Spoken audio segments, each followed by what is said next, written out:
Welcome back to Your View.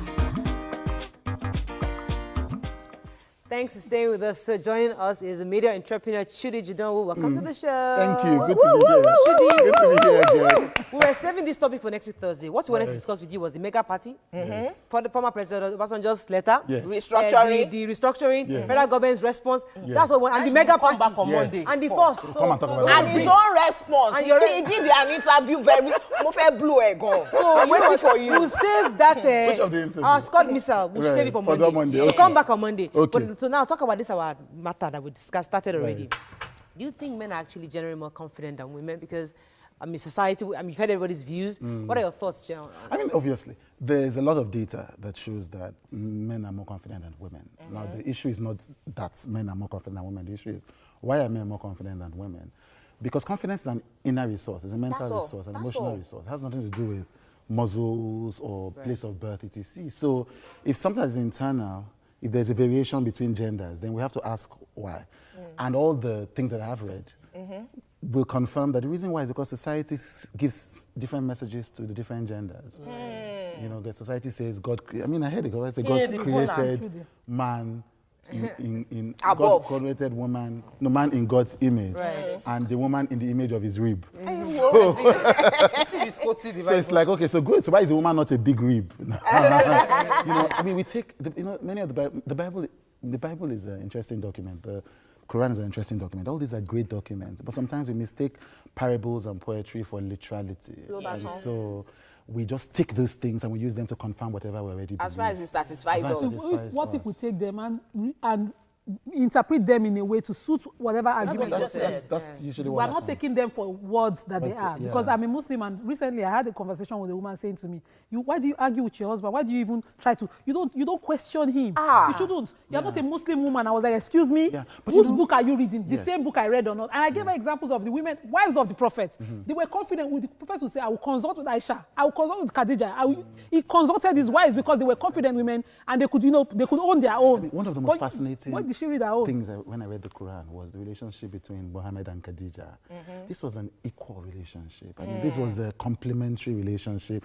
But it was also, I mean, I don't know how, it was also almost a nurture.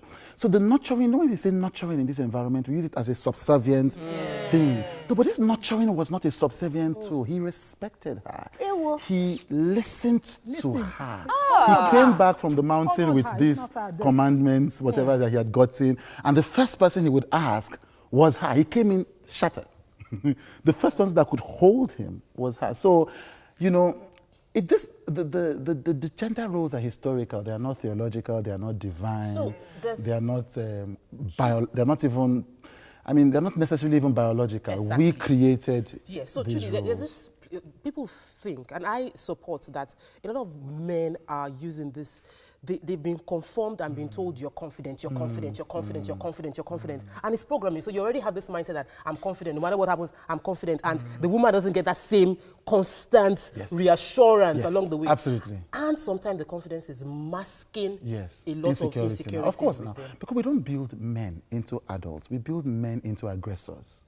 And so we tell them, we don't just tell them that they should be confident. We tell them that they should dominate. We tell them that they deserve everything that they are given. We tell them they should not negotiate. We build this aggressiveness, which is ridiculous.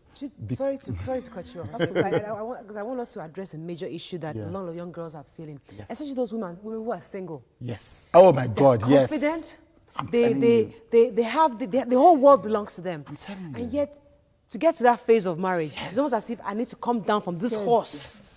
Just because I want to wear. Because I want to get married. It scares me. I sat down with a friend of mine. It scares me how society tells. I mean, in this country, there are women who are millionaires in dollars and billionaires, young women in their 20s and in their 30s, and they're almost apologizing for it. It's like before you tell them anything, say, I've not found a husband. I'm like, stop that nonsense. You know, I mean, there are women, you know, one of my greatest role models is Mabel Shegun, who's one of Nigeria's first female authors. She has been unmarried all her life. And she's living, I go to her house, I sit down with her, I talk to her. She's living a full, in fact, I disturb her. She's like, Chude, no, you can't come on Tuesday. I want to spend time with myself. And she's rich and she's full. And let's have a look mathematically, if we say everybody should find a husband or a wife, we are not enough for each other. So that means that mathematically some of us are going to be unmarried, whether we are men or we are women. Now, anybody who ties their sense of self and identity to a mathematical improbability is setting themselves for madness. I mean, you know, Apostle Paul, even in the Bible, said that there are some women, single women, if you can, don't get married. Yes. So when men put pressure on women to get married, he said, if you can, don't get married. Jesus Christ said there are some people that were born eunuchs, and some have become eunuchs for the kingdom of God. So even the biblical books anticipate that there will be some people who will not get married. So I don't understand this lack of confidence because of something that may or may not happen for a man or a woman. Taking you into the married couple, because we had this discussion and I mentioned that, you know, even when you're confident, you get into marriage and the role of submission brings you into, I must be, of course, I must submit. And the sacrifices that women have to make. So I was... Men always say, for me, as if it's the degree of her suffering that leads to the depth of his love. I'm saying. So if your mother didn't do 9 months and she did an epidural, she's suddenly less woman than a woman who, you know, it's just nonsense. You know, sorry, I'm so sorry. Yeah, I get you. I totally agree. There's this, so a woman is saying that she had to stop a job. Yes. She has to focus on the children. Yes. Right. And she isn't earning money, and she's feeling useless and not confident because everybody feels you should, you know, the woman that is out there making money, that billionaire, that's the confident person. Yes. And she that is a full-time housewife with children with no money is useless. Nonsense. You know, I was a pastor who I respect so much was saying the other day that if you're a full-time housewife, you cannot borrow your husband 1 million, you are a useless woman, etc. And I felt, I could sense what she was trying to do, which is to build the confidence of women. But I'm like, no, you don't do that by sending them the same defeatist messages that society has sent them. If you know, Oprah, I was watching this video from Oprah yesterday, she said if she went to a segregated school, you know, in Mississippi, for instance, she wouldn't have been the woman she was because her teachers would have been telling her, you're less than a white person, you're less than a white person, you're less than a white person. If people have been born into situations where they feel like they don't have options, they don't have alternatives, they don't have, you know, they can't do something else, then they find strength within the constraints that they have been given. And you have to respect that strength. Exactly. And, you know, and I think that we often, you know, one of the things I tell young women who ask me questions is you have these rich women, these powerful women who have had so many opportunities and advantages, and they somehow feel like, no, I got this simply by the strength of my character. I'm like, no, you didn't just get it by the strength of your character. You had opportunities, you had an education, you had a supportive family network, and there are many women who just don't have that. I'd like to talk about the supportive family network. A lot of the things that we pass on into society starts from the family, which is the basic units of any society. And because of this is how we know to do it. Yes. Parenting is by mistake. Yes. It's by default. Yes. So I swear. I got pregnant. Yes. I don't know what to do with this child, but I know that my mother just used to beat me anytime I did something like I this. repeat the same. So I will repeat the same. And then I would pick my daughter and take her into the kitchen and allow my son to play football and do whatever he likes. And the programming starts from home. Of course. To the extent that a confident girl who could be the president of Nigeria, she started hearing it from her mother. Hey, you, that you don't do this, you don't do that. Who will marry you? And then sometimes she hears from her president that she belongs Then she goes outside and that she's supposed to be in the other room. Where the first lady, and I said, I don't have it as a prayer point. I want to be the president. Exactly. A culture evolves. A culture is a people's way of life. How do we start to correct the norms? My sister. I think the education is important. You know, I keep thinking about this. That, you know, if you go to the countries, I've been studying the countries that are happiest nations in the world, Norway, Denmark. From the young age, there's no gender differentiation. No, it's just like, no, you do whatever it is you want to do. And people are taught in the school systems. You know, I mean, of course, these communities are also egalitarian communities, so you can't, but I feel that you cannot predict the kind of family a child will be born into. You can't predict. You can't predict. You cannot change the man.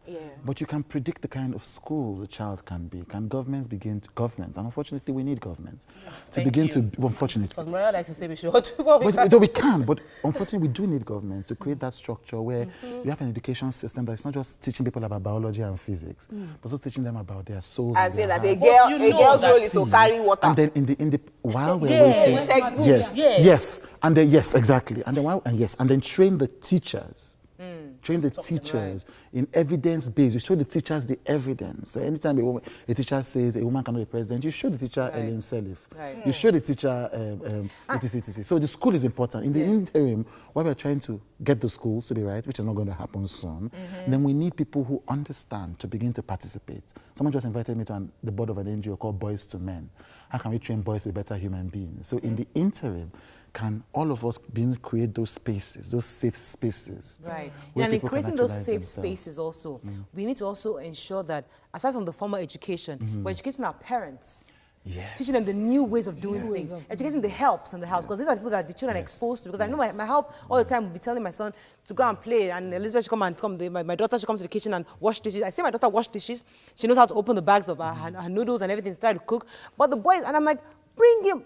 He also has to be in the refrigerator, start, washing the... Self-sufficient. Everybody must learn One of our biggest challenges is that we're not deliberate. We have no intentionality to what we're doing. So as a nation, we are not planning anything. The educational sector isn't planned, it isn't cautioned to churn out a particular breed of Nigerians. Across the world, the most important leap that education systems are making in America and the UK and China is emotional intelligence training for young people. And we don't do it at all. At all.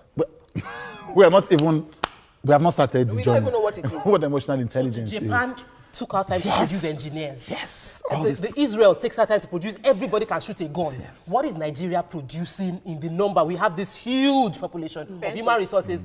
Are we deliberate about saying everybody wants to be an entertainer? Or an entrepreneur.